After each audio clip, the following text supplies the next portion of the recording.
नमस्कार, the real Mithila में आपका स्वागत है। बेनीपुर जेल के अंदर भी छठी मैया का गीत 4 महिला और 4 पुरुष बंदियों ने रखा छठ महाव्रत।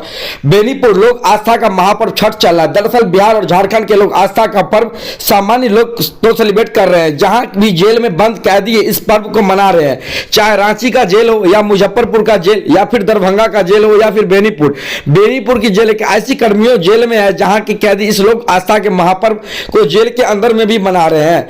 बिहार के दरभंगा जिला के बेनीपुर उपकारा जेल में 4 महिला और 4 महिला पुरुष कैदियों के द्वारा लोक आस्था के इस महापर्व को मनाया जा रहा है। जहां जेल के अंदर बंद 4 महिला कैदी और 4 पुरुष कैदी ने छठ महापर्व रखा है। बेनीपुर उपकारा में जेल प्रशासन की ओर से छठ पूजा को लेकर बेनीपुर उपकारा जेल में विभिन्न मामलों में बंद कैदियों को महिलाओं के द्वारा विशेष सुविधा छठ पूजा के अवसर पर प्रदान किया गया है।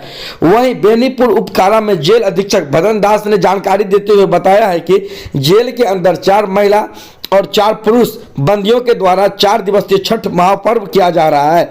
जेल प्रशासन की ओर से छठ पूजा में लगने वाली सभी सामग्री उपलब्ध करा दी गई है। महिलाओं के लिए इस छठ पूजा में जो भी जरूरत की सामान है वो सामान जेल प्रशासन की ओर से दे दी गई है।